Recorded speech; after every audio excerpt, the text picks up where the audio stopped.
Kembali lagi bersama saya, Dea Ananda Pinem, dan dua rekan saya yaitu Eka Anggiani dan Cindy Sitangga.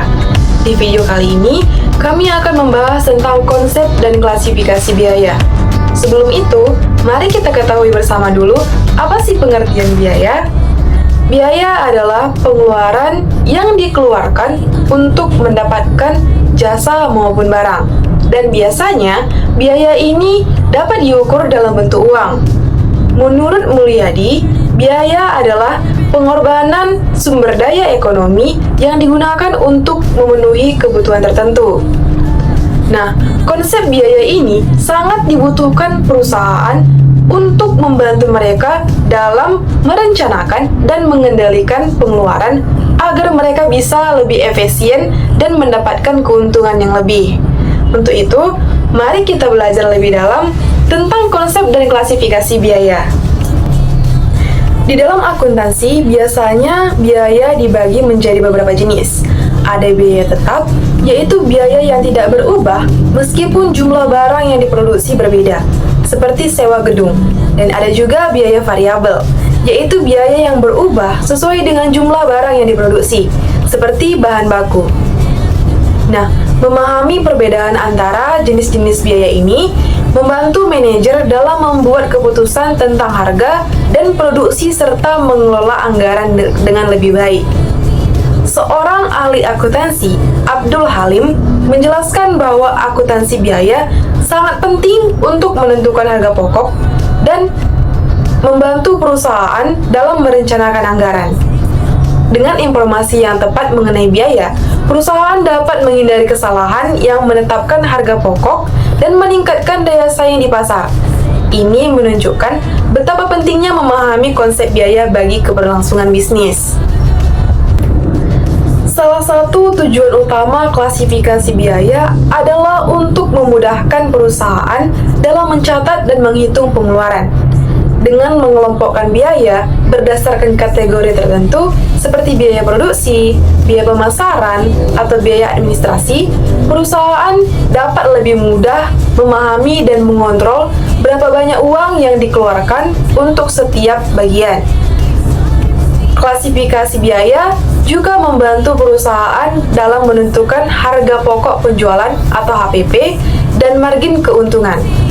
Dengan mengetahui berapa banyak biaya yang dikeluarkan untuk memproduksi barang, perusahaan bisa menetapkan harga jual yang tepat, dan ini sangat penting agar perusahaan dapat mendapatkan keuntungan yang diinginkan. Dengan klasifikasi biaya, perusahaan mendapatkan data keuangan yang lebih detail dan jelas. Informasi ini sangat berguna untuk mengevaluasi kinerja keuangan dan merencanakan anggaran di masa depan. Dengan data yang akurat, manajer dapat membuat keputusan yang lebih baik tentang pengeluaran dan investasi. Klasifikasi biaya juga berfungsi untuk menghindari kebingungan dalam pencatatan keuangan. Dengan sistem pengelompokan yang jelas, perusahaan dapat mencegah terjadinya kesalahan dalam laporan keuangan dan memastikan bahwa setiap pengeluaran dicatat dengan benar. Ini membantu menjaga transparansi dan akurasi laporan keuangan perusahaan. Yang selanjutnya adalah materi mengenai klasifikasi biaya. Klasifikasi biaya dilakukan berdasarkan berbagai kriteria untuk membantu perusahaan dalam pengelolaan, pengambilan keputusan, dan pelaporan keuangan. Adapun klasifikasi biaya yang pertama yaitu biaya berdasarkan fungsi organisasi.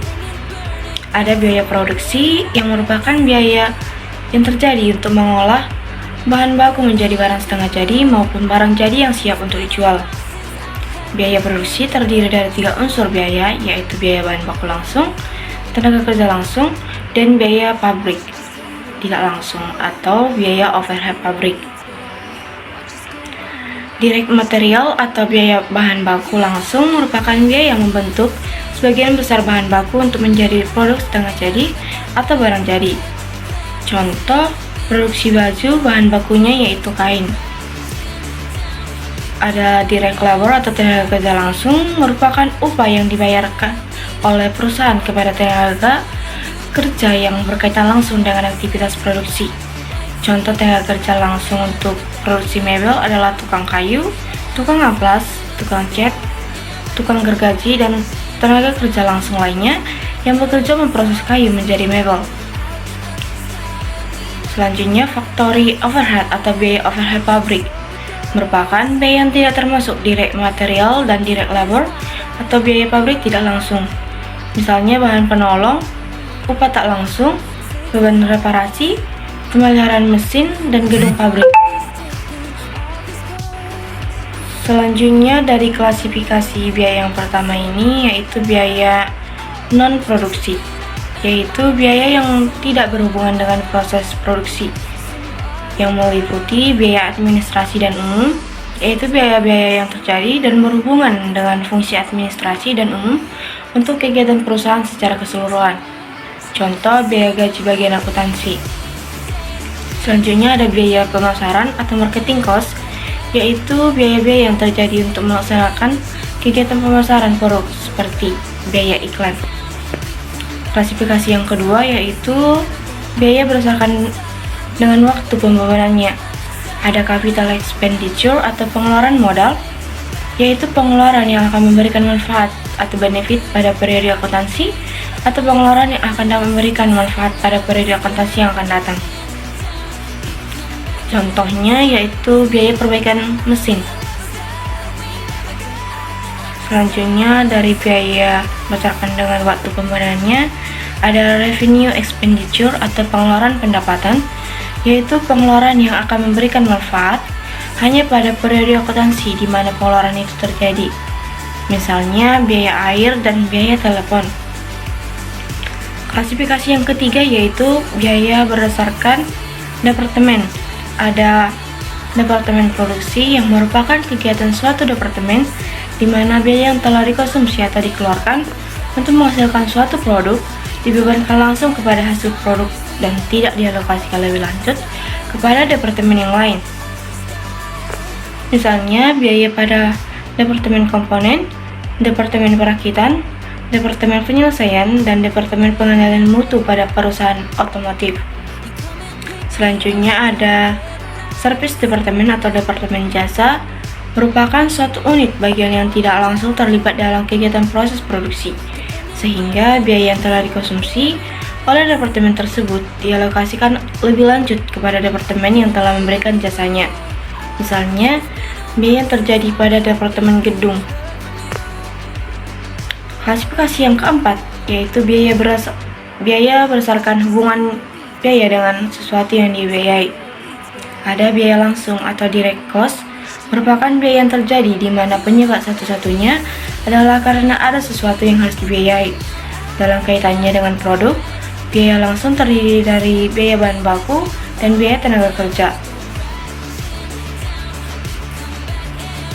Selanjutnya ada biaya tidak langsung atau indirect cost, merupakan biaya yang terjadi tidak hanya disebabkan oleh sesuatu yang dibiayai dalam hubungannya dengan produk. Biaya tidak langsung dikenal dengan biaya overhead pabrik. Contohnya biaya bahan penolong dan biaya gaji mandor. Klasifikasi yang kelima yaitu biaya berdasarkan perubahan volume kegiatan. Yang pertama ada biaya tetap atau fixed cost, biaya yang jumlahnya tetap atau konstan yang tidak dipengaruhi oleh perubahan volume kegiatan atau aktivitas sampai tingkat kegiatan tertentu. Contohnya adalah gaji bagian administrasi. Yang kedua, biaya variabel atau variable cost, biaya yang jumlah totalnya berubah sebanding dengan tingkat perubahan volume kegiatan atau aktivitas. Contohnya yaitu biaya bahan baku dan biaya tenaga kerja langsung. Dan yang ketiga yaitu biaya semi variabel, yaitu biaya yang di dalamnya mengandung unsur biaya tetap dan biaya variabel. Contohnya biaya telepon dan biaya listrik. Klasifikasi yang keenam yaitu biaya berdasarkan kemampuan manajer untuk mengendalikan. Yang pertama ada biaya terkendali, yaitu biaya yang secara langsung dapat dipengaruhi oleh seseorang pemimpin atau jabatan pemimpin tertentu dalam jangka waktu tertentu juga. Yang kedua yaitu biaya tak terkendali, yaitu biaya yang tidak dapat dipengaruhi oleh keputusan seorang pemimpin atau jabatan tertentu berdasarkan wewenang yang dia miliki atau tidak dapat dipengaruhi oleh seorang pejabat dalam waktu tertentu. Dan klasifikasi yang terakhir yaitu biaya berdasarkan pengambilan keputusan. Yang pertama ada biaya relevan, merupakan biaya yang relevan atau berpengaruh terhadap pengambilan keputusan. Oleh karena itu, biaya tersebut harus diperhitungkan di dalam pengambilan keputusan. Dan yang meliputi biaya relevan adalah input cost, yang merupakan biaya semu yang seringkali harus dipertimbangkan untuk perbandingan dan analisa biaya. Contohnya gaji pemilik. Selanjutnya ada incremental cost, merupakan biaya tambahan yang tidak akan dikeluarkan apabila terdapat pemilihan alternatif yang tidak dipilih, atau sebaliknya akan mengeluarkan biaya tambahan akibat pemilihan alternatif.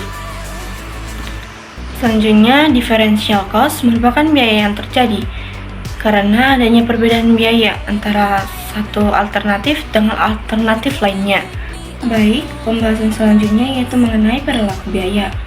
Perilaku biaya adalah konsep yang menjelaskan bagaimana biaya berubah sebagai respon terhadap perubahan dalam aktivitas ataupun tingkat produksi. Biaya dapat diklasifikasikan berdasarkan bagaimana mereka berperilaku ketika tingkat aktivitas meningkat ataupun menurun. Secara umum, biaya terbagi menjadi 3 jenis, yaitu biaya tetap, biaya variabel, dan biaya semi variabel. Memahami perilaku biaya sangat penting bagi manajemen untuk berbagai tujuan.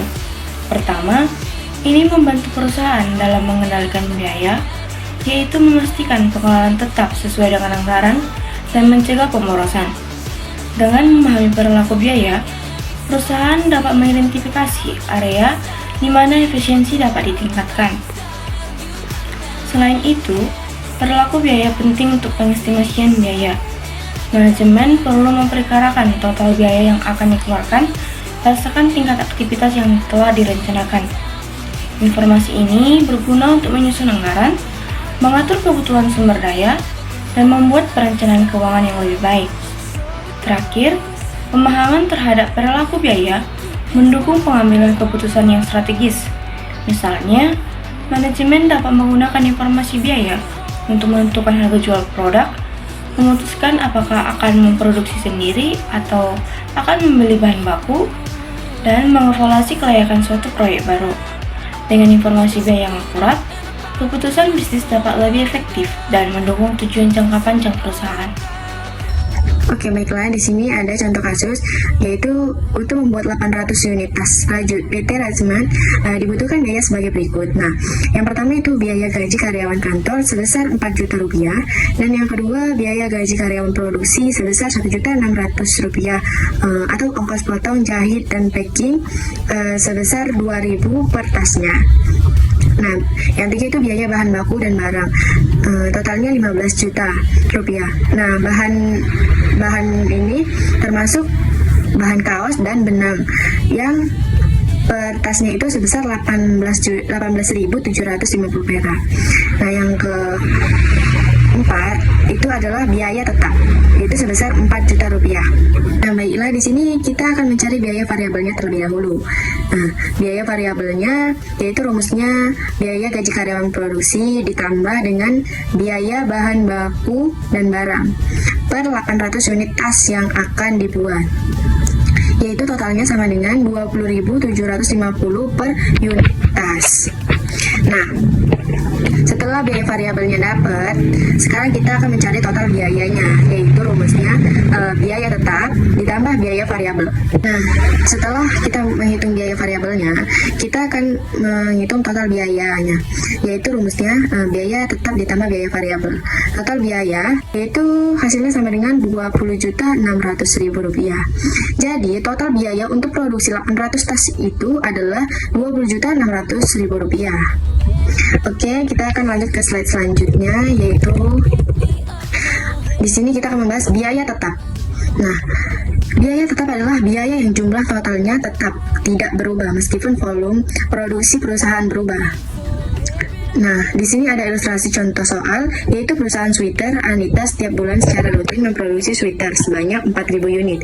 Biaya yang dikeluarkan per bulan adalah biaya gaji karyawan kantor sebesar 6 juta rupiah dan biaya gaji karyawan wajib produksi sebesar 10 juta rupiah, biaya bahan bakunya sebesar 80 juta rupiah, biaya listriknya sebesar 4 juta rupiah. Dari ilustrasi data yang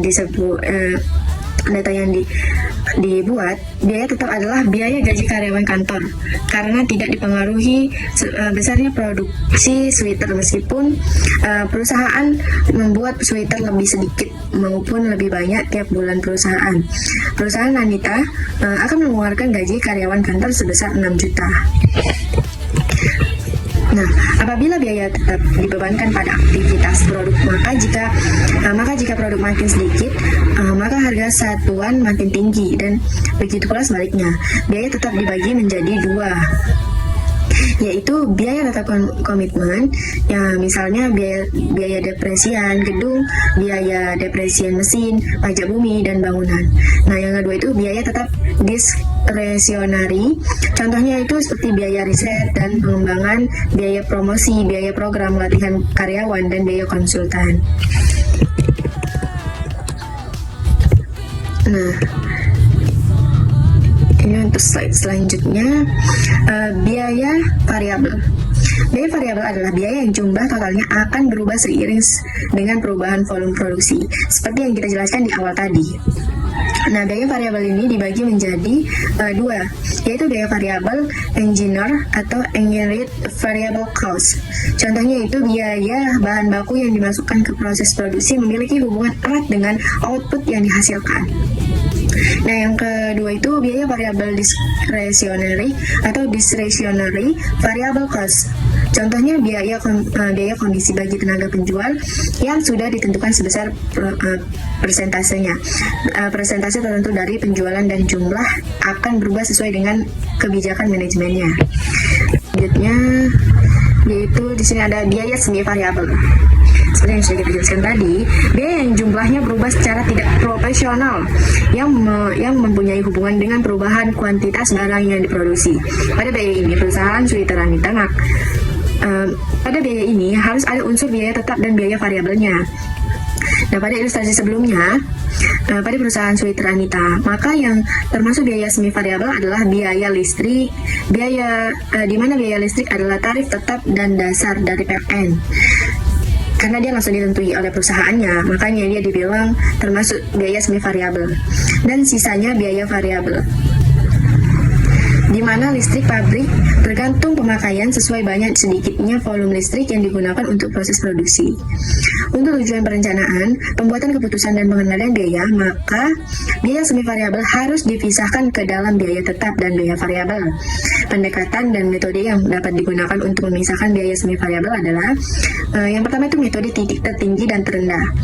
Metode yang digunakan untuk memisahkan biaya dengan cara menganalisis biaya dan volume produksi paling tinggi dan rendah. Yang kedua itu ada metode grafik statistikal atau statistical scatter graph metode. Metode grafik statistikal adalah metode pemisah biaya tetap dan biaya variabel. Adapun langkah-langkah yang di dalam pembuatan grafik statistikal adalah membuat denah atau grafik statistikal, memasukkan biaya setiap bulan pada grafik statistikal biaya per bulan, ditarik garis B atau biaya, dan semua titik-titik biaya ditarik garis lurus melewati tengah titik-titik tersebut sampai memotong sumbu Y. Garis tersebut garis B atau total biaya. Nah, biaya semi variabel yaitu menentukan besarnya total biaya tetap atau A per potongan garis B atau biaya dengan sumbu Y dianggap atau menunjukkan besaran ya total biaya tetap atau A. Perpotongan dengan sumbu Y ditarik garis ke kanan secara horizontal atau mendatar adalah garis A menunjukkan total biaya tetap. Nah, seperti itu. slide selanjutnya yaitu C, metode kuadrat terkecil atau disebut dengan least square metode. Metode ini adalah suatu metode untuk memisahkan biaya dengan menghitung besarnya deviasi dengan mengkuadratkan setiap deviasi dan kemudian menjumlahkan deviasi kuadrat sebagai ukuran kedekatan keseluruhannya. Nah, adapun rumus-rumusnya di sini, Y itu disebut dengan total biaya, A itu disebut dengan biaya tetap, B itu disebut biaya variabel, X-nya itu kita sebut tingkat aktivitas atau output. Nah, ini adalah persamaan dari persamaan biaya, yaitu Y sama dengan A tambah BX. Untuk menentukan nilai B, maka dirumuskan yaitu B sama dengan N sigma XY dikurang sigma X dikali sigma Y per N sigma X kuadrat dikurang sigma X kuadrat, sigma X persegi. Nah, jika nilai B sudah didapatkan, maka dapat ditentukan nilai A dengan rumus yaitu A sama dengan sigma Y kurang B sigma X per N. Nah, itulah rumus-rumus untuk mencari biaya variabel dan biaya tetapnya. Nah, di sini ada contoh soal, yaitu contoh soal data yaitu tentang biaya referensi dan pemeliharaan dan volume produksi.